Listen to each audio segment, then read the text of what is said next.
जहां भी cell division की बात आती है वहां आपने माइटोसिस और मियोसिस टर्म तो सुनी ही होंगी, और अगर आपको जरा सा भी कंफ्यूजन है इनको समझने में तो आज वो सारा दूर हो जाने वाला है, क्योंकि मैं आपको बहुत सिंपलीफाई करके माइटोसिस और मियोसिस इन दोनों सेल डिवीजन के प्रोसेस के बारे में बताने वाला हूं। तो चलिए एक एक करके समझते हैं। सबसे पहले बात करें अगर माइटोसिस की, तो ये टर्म जो है भाई फ्लेमिंग ने 1882 में दी थी। अब इस टर्म के पीछे जो है कुछ तो बात रही होगी, तो इस टर्म जो है भाई ये आई है माइटोस से, और माइटोस का मतलब होता है जिसमें हम आइडेंटिकल चीज बनाते हैं, यानी आपका कॉपी होके जो है भाई बिल्कुल आइडेंटिकल, यानी ऐसी सेल बनेगी जिसके अंदर नंबर ऑफ क्रोमोसोम्स जो है वो मेंटेन्ड है, यानी पेरेंट सेल जितने ही है। तो देखो थोड़ा सा अगर और डेप्थ में चले तो इस कॉम्प्लेक्स प्रोसेस में कुछ स्टेप्स होते हैं। सबसे पहला एक प्रिपरेटरी फेज होता है जिसमें अंदर अंदर सेल प्रिपेयर करती है सेल डिवीजन के लिए,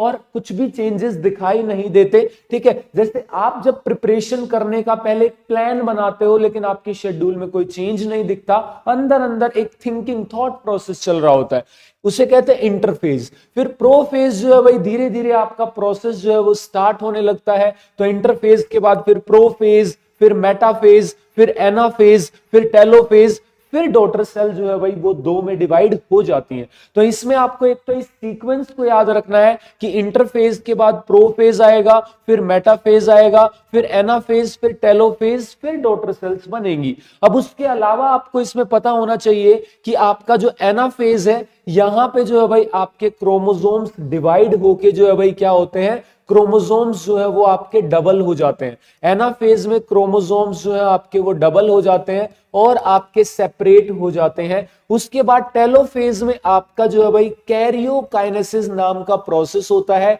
कैरियोकाइनेसिस का मतलब, कैरियो वर्ड का मतलब ही आपका होता है न्यूक्लियस। तो कैरियोकाइनेसिस यानी न्यूक्लियस डिवाइड होता है, दोनों जो है भाई क्रोमोसोम्स की सेट के बाहर एक न्यूक्लियर एनवलप बनने लगता है जो यहां पे स्टार्टिंग में डिसॉल्व हो चुका था। फिर उसके बाद यहां पे जो है भाई आपका प्रोसेस होता है साइटोकाइनेसिस। देखो काइनेसिस का मतलब आप समझ गए होंगे, डिवीजन।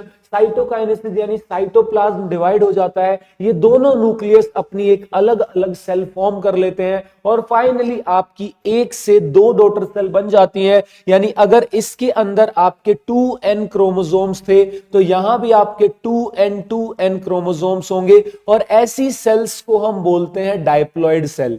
तो ये डायप्लॉइड सेल्स जो है भाई होती है, यानी आपकी जो पेरेंट सेल से बिल्कुल आइडेंटिकल है, ऐसी सेल आपकी यहां पे बन जाती हैं। तो यहां पे अब सोचो आप ये प्रोसेस कहां यूज होगा, तो ये प्रोसेस बिल्कुल आइडेंटिकल सेल बनाने में, यानी आपका ये यूज होगा जहां भी आपको ग्रोथ करनी है, जहां भी आपको जो है भाई रिपेयर करना है, यानी आपका नॉर्मली बॉडी के अंदर जो आपकी ग्रोथ होती है और आपका कोई टिश्यू वगैरह डैमेज हो जाता है तो वहां पे आपका माइटोसिस प्रोसेस जो है भाई वो फॉलो होता है। और याद रखने के लिए छोटी सी टिप भी है, माइटोसिस में आपको माइटो माइटो माइटो पढ़ा होगा, हम दो हमारे दो, तो यहां पे भाई इसकी दो है ये, ठीक है, यानी एक सेल से आपकी दो सेल बन जाती हैं। तो ये चीज आपको माइटोसिस से याद रखनी है।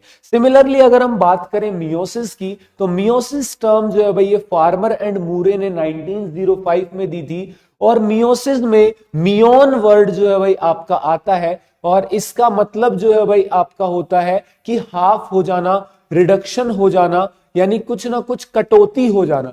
तो इसीलिए इसके अंदर आप देखेंगे कि आपकी जो मेन सेल है अगर उसमें 2n क्रोमोसोम्स है तो जो डॉटर सेल्स बनेंगी आपकी उसके अंदर जो है भाई n ही क्रोमोसोम होंगे, और एक से जो है भाई आपकी चार बनेंगी, यानी एक पेरेंट सेल से आपकी चार डॉटर सेल्स जो है बन जाएंगी। लेकिन इसमें क्रोमोसोम आधे ही होंगे, क्रोमोसोम्स में रिडक्शन आ गया, तभी तो ये टर्म मियोसिस जो है भाई कॉइन हुई थी। यहां पे जो सेल्स बन रही हैं इन्हें इसीलिए हम हैप्लॉइड सेल्स कहते हैं, क्योंकि इसमें क्रोमोसोम्स आपके हाफ हो गए।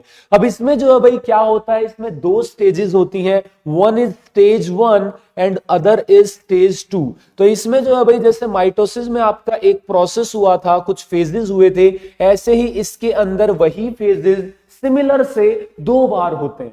अब यहां पे आपको जो मेन चीज याद रखनी है, बेसिक चीजें तो वही चलेंगी, लेकिन यहां पे जो एनाफेज हो रहा है आपका स्टेज 1 में और 2 में ये अलग है। यहां पे जो है भाई आपका एनाफेज 1 के अंदर कोई डिवीजन नहीं होता क्रोमोसोम्स में, बस वो आधे आधे डिवाइड हो जाते हैं। तो यहां पे मैंने उस चीज को रिप्रेजेंट भी किया, हाईलाइट भी किया है कि स्टेज 1 में सिर्फ एक पेरेंट सेल से 2 डॉटर सेल आपकी बनने लगती हैं, ठीक है। उसके बाद जो है भाई जब 1 से 2 बन जाते बिना क्रोमोसोम डिवाइड हुए, फिर सेकंड स्टेप में आपका क्रोमोसोम डिवाइड होके जैसे आपका मियोसिस होता है कुछ इस तरीके का, यानी आपकी स्टेज 2 को आप कह सकते हैं कि it is similar to mitosis.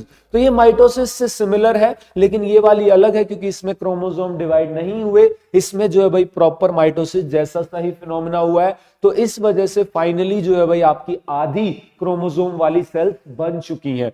तो अब आप सोचोगे कि कहां पे जरूरत पड़ेगी आपकी कि जो सेल्स हैं उनके अंदर क्रोमोसोम आधे ही हो, तो ऐसी सेल के डिवीजन की जरूरत पड़ती है गैमेट फॉर्मेशन में।